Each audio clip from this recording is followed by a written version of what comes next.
Dr. Kutzler, I am so glad to have you here. I couldn't wait to speak to you because there are so many questions that I have and our dog lovers around the world have about not only sterilization and reproduction of dogs and how to prevent overpopulation and keep them still safe and healthy, but also about the problems that may be related to sterilization and hormone deficiency.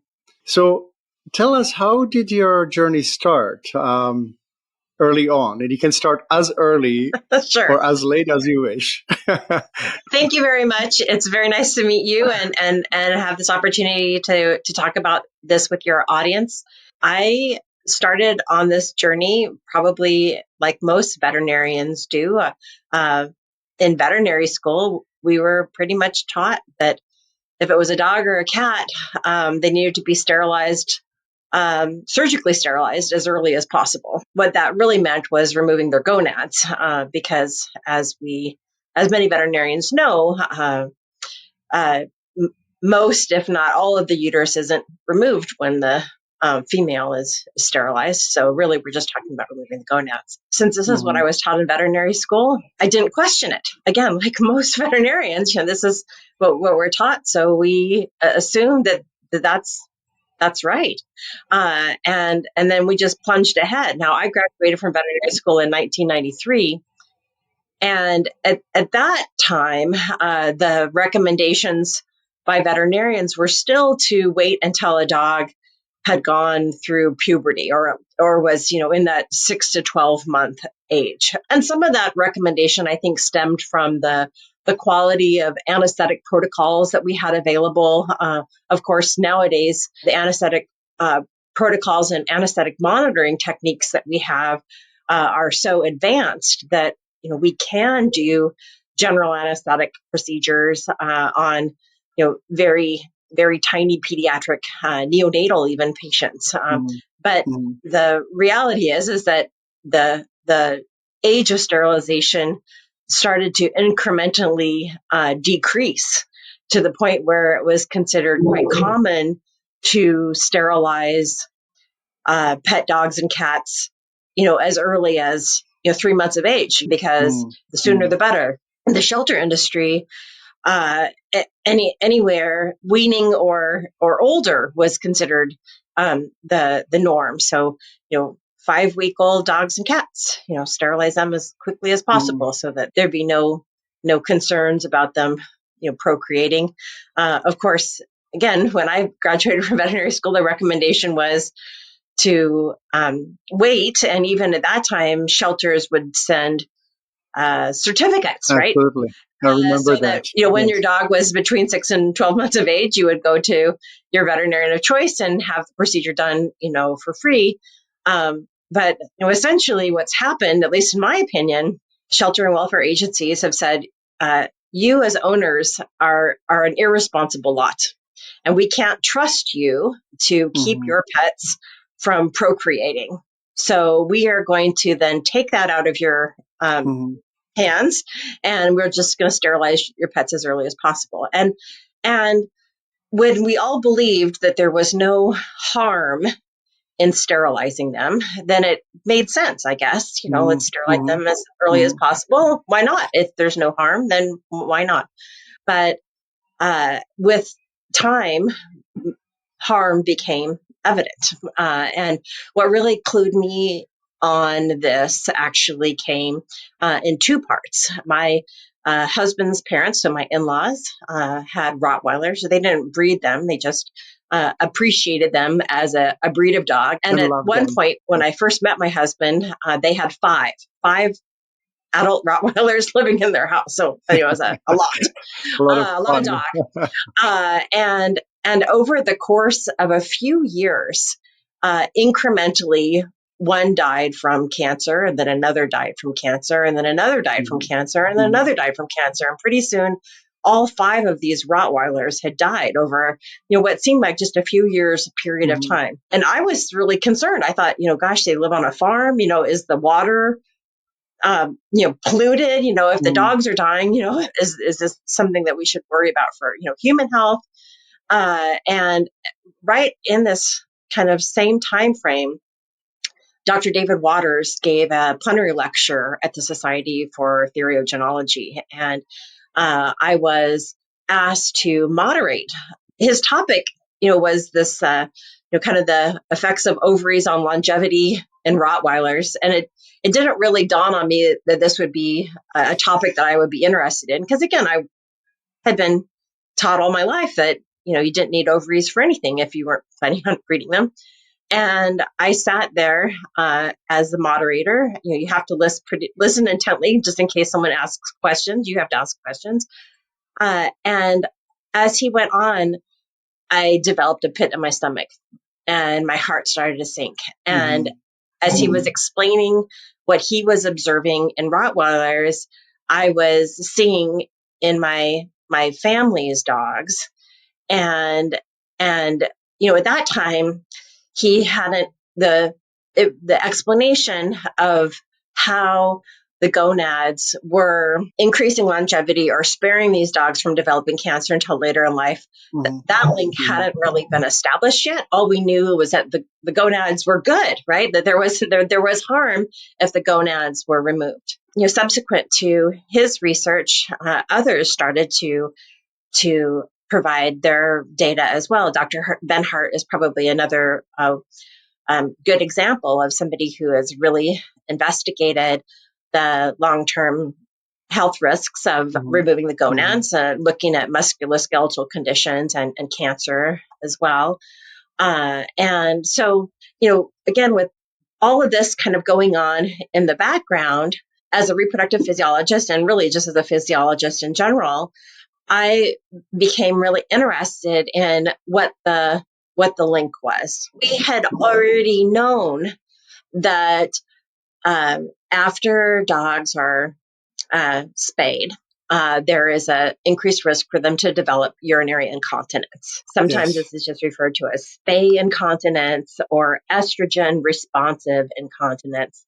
But we already know as well that it's not estrogen exactly, but it is the overproduction of luteinizing hormone, or LH. When you give estrogen, you cause a negative feedback and the reduction of LH, but we can also return to continence those incontinent dogs if we just lower LH by other levels. So if we give a gonadotropin releasing hormone implant like suprelorin, or if we used a GnRH vaccine, which also lowers LH levels, the dog's continence is restored for that period of time.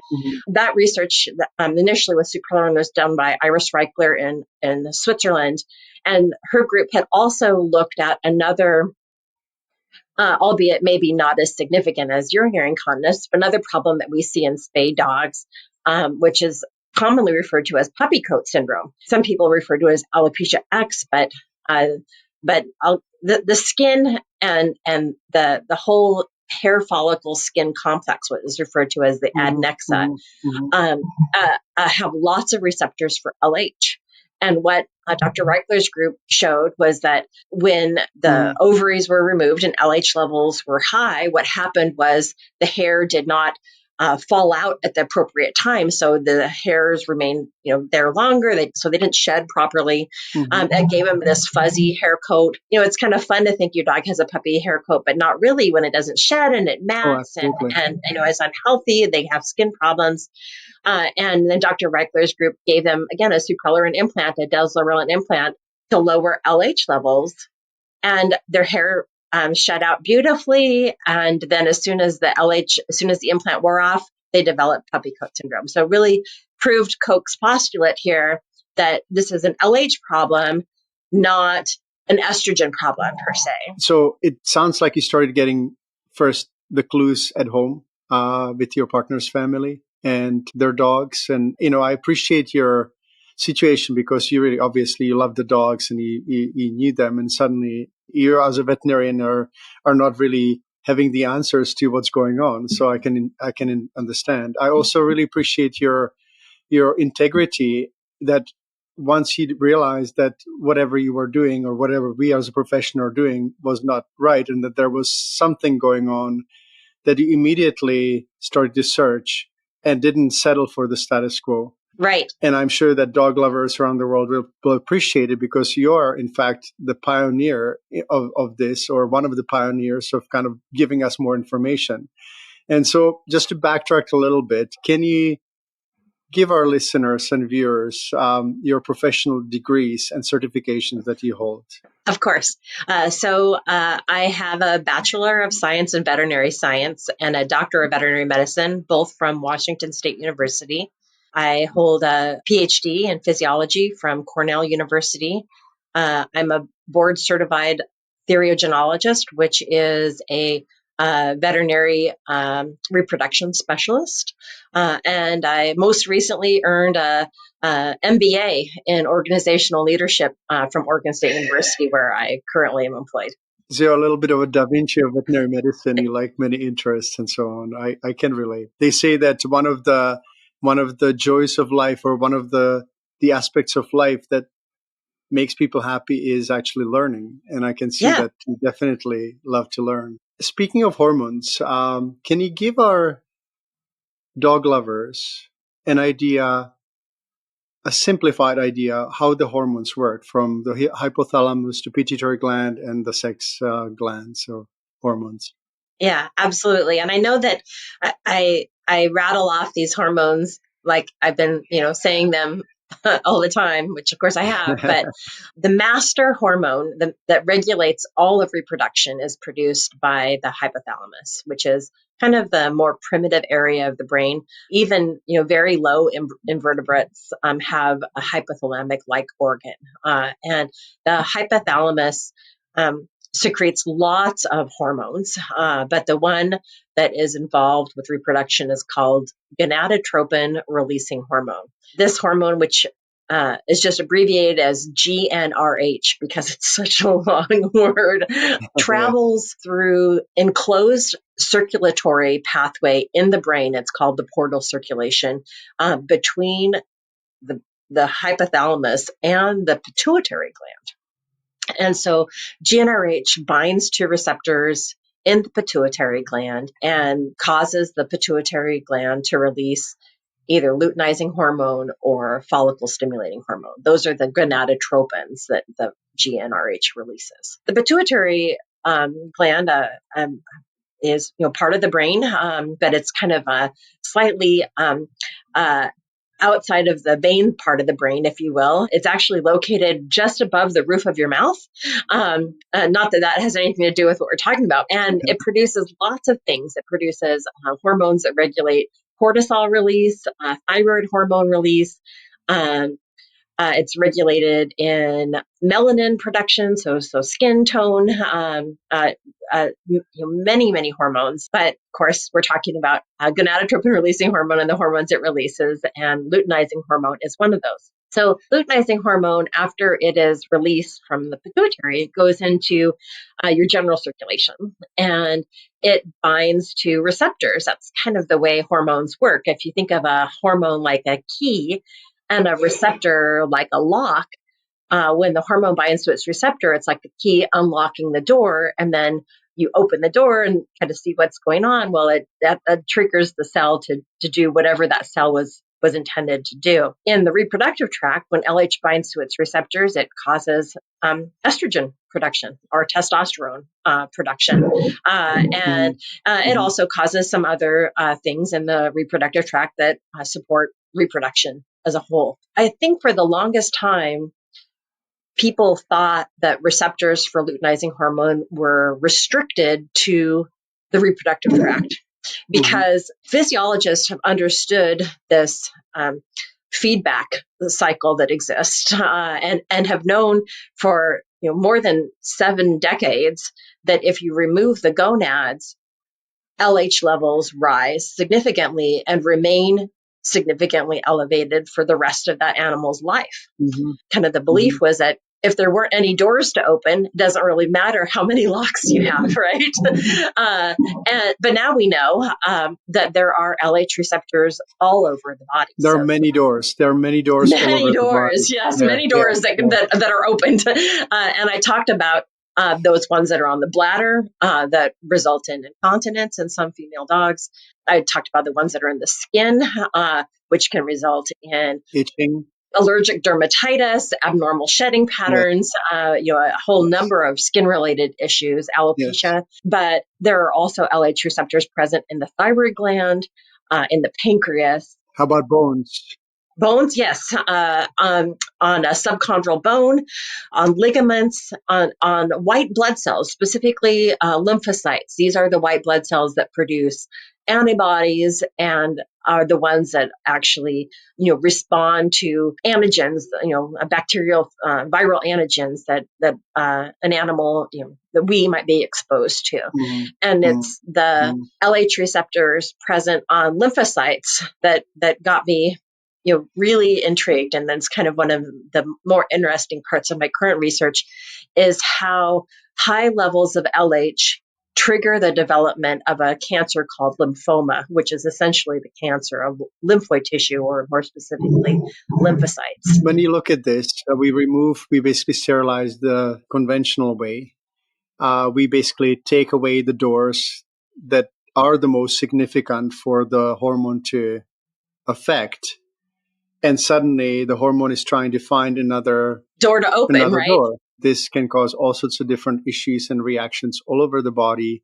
And we have been trying to solve, let's say, the skin issues or the cancer issue or the mobility issue, the ligament issues, the joint issues for many, many decades. And suddenly it feels like an aha moment that would explain at least partially why all these issues are happening. So how do you actually recognize, I'm really curious, how you recognize the receptors? Do you somehow mark them with a radioactive substance or some sort of, how do you recognize the receptors? There are techniques that use radioactive isotopes, but more environmentally safe methods are available. They call non-isotopic methods to identify them. And so we use a technique that's called immunohistochemistry. And what this technique does is it takes antibodies that are prepared actually from rabbits, laboratory rabbits, that are immunized, if you will, against the protein of interest. In this case, it would be a canine LH receptor. And then just like any immunization, the animal makes antibody response to that. A blood sample is collected from those rabbits, and then the serum is purified and sold as an antibody that can be used for research purposes. And we use that antibody preparation in this technique where we have very thin sections of tissue that have been taken from, ligaments or thyroid gland or any tissue, and incubate that tissue with the antibody, and then rinse the antibody off, and then add what they call a secondary antibody, which that antibody recognizes the first antibody. It's actually an anti-rabbit antibody.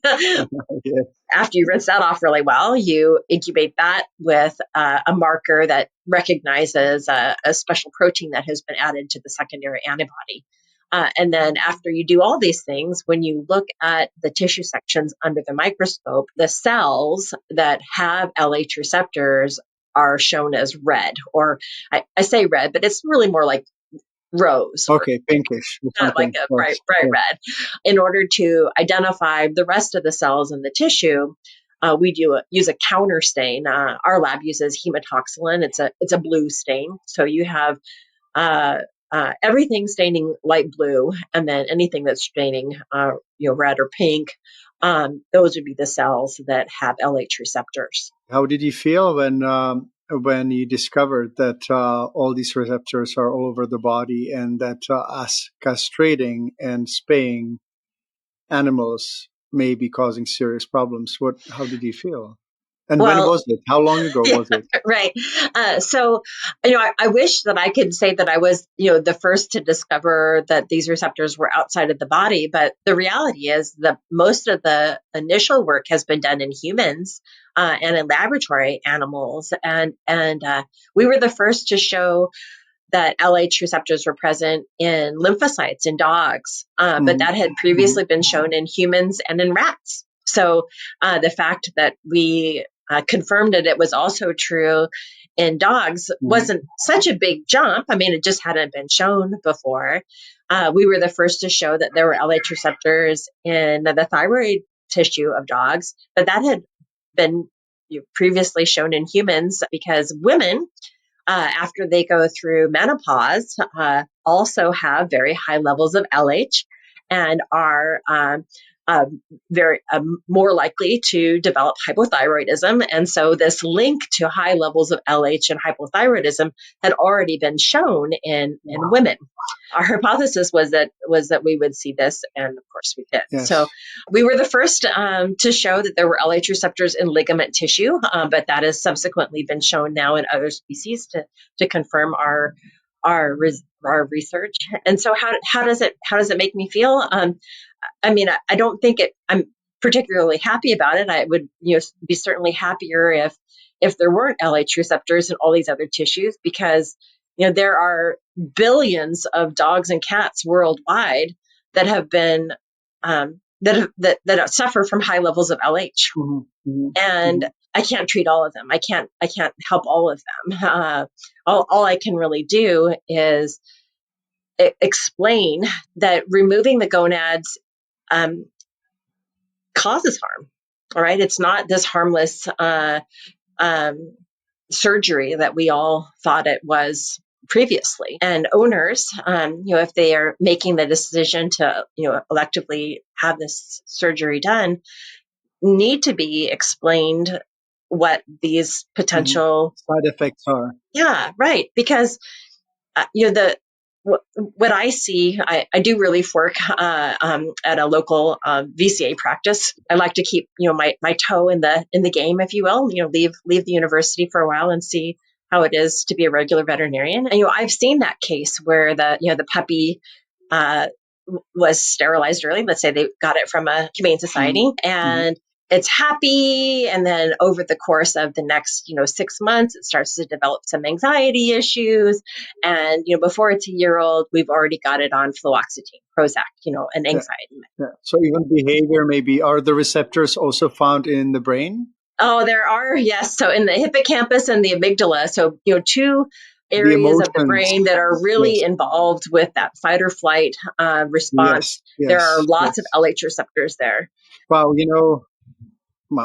Wow. It's like, I'm really holding myself back so I don't interrupt you, but I'm, it just kind of like really rings the bell for me, because I've had 2 dogs in my life, adult life. And as a child, I used to be around horses and so on. So the first border collie that I adopted in 2001 was on good diet and all that. But around the age of 1 year, and he was neutered around 8 months, I started developing inflammatory responses in his muscles and back pain and this and that. And even though he lived until he was 16, I felt that he never was as good as he should be and could be. And so for me, it was a puzzle, physical therapist and chiropractic and underwater treadmill and rehabilitation and all that, especially as he aged. And so I was determined to do differently with my second dog, Pax. And so Pax,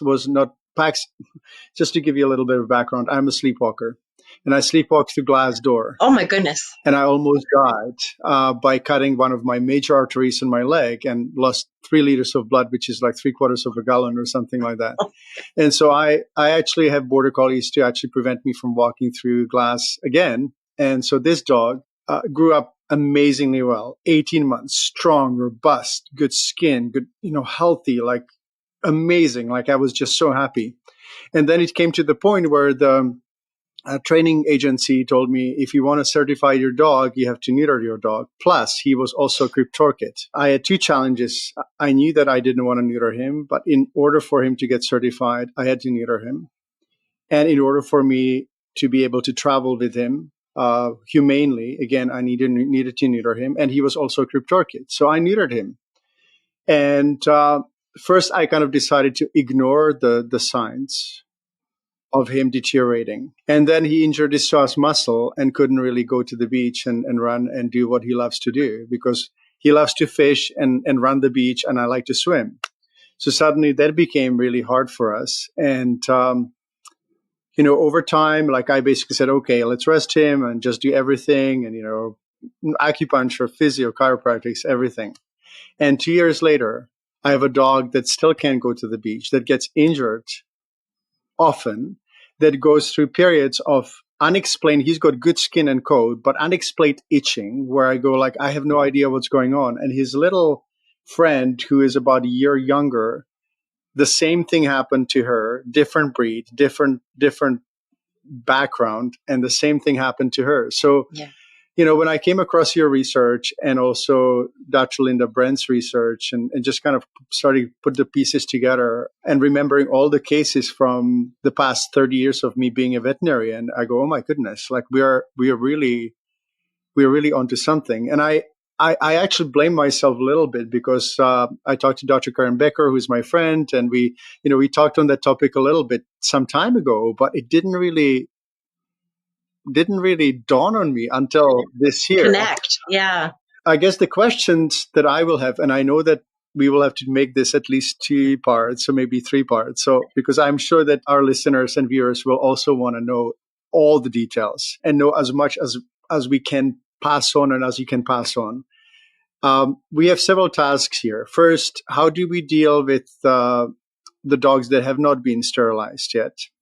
Second, how do we help the dogs that have been sterilized and have the issues? And then how do we kind of change the status quo and make sure that this is not happening while we are still preventing overpopulation, right? Because overpopulation and suffering on that level is real. And I don't think that neither you or I want to be perceived as people who say you should not be neutering dogs and sterilize dogs because, that's dangerous, right? And so there's so many issues. But men are rendered infertile without removing their gonads through a vasectomy.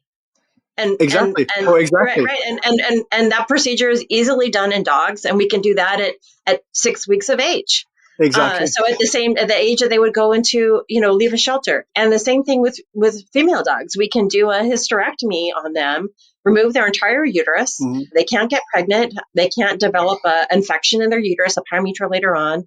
But they still have, their ovaries. There are what I would consider healthier surgical alternatives to permanently sterilizing dogs to prevent overpopulation, but not cause health problems associated with removing the gonads. So the solution is relatively simple, except there are not many veterinarians who are willing to do this, right? So I know. How can we communicate this, and how do you communicate this with vets? Obviously it's a challenge. With the Parsimus Foundation's funding, we published a study. I want to say it was in 2008, somewhere around then, where we described doing these gonad sparing surgeries, specifically a hysterectomy, an ovary sparing hysterectomy. We claimed in the article that this is like the first time that this procedure had been published. And I actually had someone write to me afterwards and said, actually, no, it was first published in 1972. And sure enough, in 1972, in the Small Animal Clinician, it's no longer a journal that we have in circulation, but it was a journal at the time, a veterinarian wrote an article about these health problems that he was seeing after spaying dogs. This is in 1972. And so after seeing these health problems, he had decided as a veterinarian that he wasn't going to remove the ovaries anymore. He was only going to remove the uterus and describe this procedure. So why didn't it take off then? Well, I assume it was because, he was a private practitioner. Maybe that journal wasn't in high circulation. He didn't have any other science to go with it. Now we have lots of evidence from lots of species about the health risks of high levels of LH. We have science that show that there are these LH receptors present all over the dog's body that that when they are activated cause these adverse events in the cells where these allied receptors are present. And still, I explain this to lots of audiences, and I have veterinarians walk out and say, well, I'm not convinced. Wow. I decided about 10 years ago, since I felt like I wasn't really making a lot of impact talking to veterinarians, that I was going to take my message directly to dog owners. Mm-hmm. These were the people that were really impacted, right? I mean, when your dog becomes sick, the veterinarian doesn't pay for the treatment. The veterinarian isn't there giving it medicine 3 times a day and taking care of it. Can't go to the beach running anymore. You're watching your dog suffer. It's the dog owner. So I thought, well, I'll go directly to the dog owners. And I think that that's made more of an impact, because now the dog owners are going to their veterinarian saying, hey, this is what I want. Yes. And the market demand, right? Virtually. Yeah, so that's right. It's pretty clear that if anyone decides to control the population and sterilize their dogs, it appears that the more wise or modern or new or more up-to-date method would be hormone-sparing sterilization. Are there any avenues how people can find veterinarians who do this, or can veterinarians learn somewhere? Like, is there a system where they can actually refer to or call and say, hey, I want to learn that. Where can I register for this? Because it's surgically, it's not that complicated, especially vasectomy. When it comes to hysterectomy, maybe slightly different technique, but again, it's not much different from the other methods, right? Yeah, exactly. So to answer your first question, again, the Parsimus Foundation is a not-for-profit organization that is kind of dedicated to coming up with fertility control solutions for animals and humans. And so you can go to their website, but they have a list of veterinarians, who by choice, have said that they want to be on this list. So that's one way to search. There also is a link to a Facebook page that might be kept up to date better. I don't know, of veterinarians who do the procedure. So you can find that through Facebook as well. What I hear commonly, because people will write to me from Connecticut, and I'm on the other side of the country, and say, I can't find a veterinarian, anywhere around here that does the procedure. And, and they asked me, can I just fly to Oregon? And of course they could, but I would much rather teach their veterinarian. I've offered this when I spoke with Dr. Becker, and I'll say this, to your audience as well. If they want to fly me out economy, I am happy to come out and do the surgery with their veterinarian, because that, to me, of course I want their dog to have the right procedure, but by teaching a veterinarian how to do it, now that's one more veterinarian that can do the procedure. I'm only one person, and I don't do clinical medicine all the time. I'm mostly doing research. So my ability to do this on a wide scale basis is really limited. But like I said, it's meaningful to me to make the time to go and train veterinarians. Can I actually interrupt just for a moment? Is there possibility that you could record some sort of instructional video, maybe even post it on YouTube for people to? That would be really amazing, or some sort of way of running an online course that you wouldn't need to teach every single time over and over and over. So we did make a YouTube video of doing the procedure, and Parsimus Foundation helped me with that. But it was we didn't have a nice videographer. It was what I would consider a crude recording, right? And eventually Parsimus took the YouTube video down because there were so many complaints about, you couldn't see this, or the lighting was bad, or, And so subsequently, I have an article that's published in the journal Animals. It's a full free text, so any veterinarian can download it. It really goes through the procedure of doing a ovary-sparing hysterectomy, like step by step. And I've got, I think, a dozen pictures that I've taken, that I had someone like my technician, like over my shoulder, in the surgery suite. So we've got good lighting, showing where to place clamps and whatnot. So But I agree. We still need to produce a video. I think that a video is better than a bunch of still pictures. So I have an idea. I think that we should do fundraiser for recording this and share it publicly, because I think that may make a difference. And in this age, we can definitely spread the news a little faster than in the past, 5-10 years ago. right. So that's the hormone sparing sterilization, and I'm not really sure whether you need to go. Yeah. But And then, what I'd like then to we can do, meet again.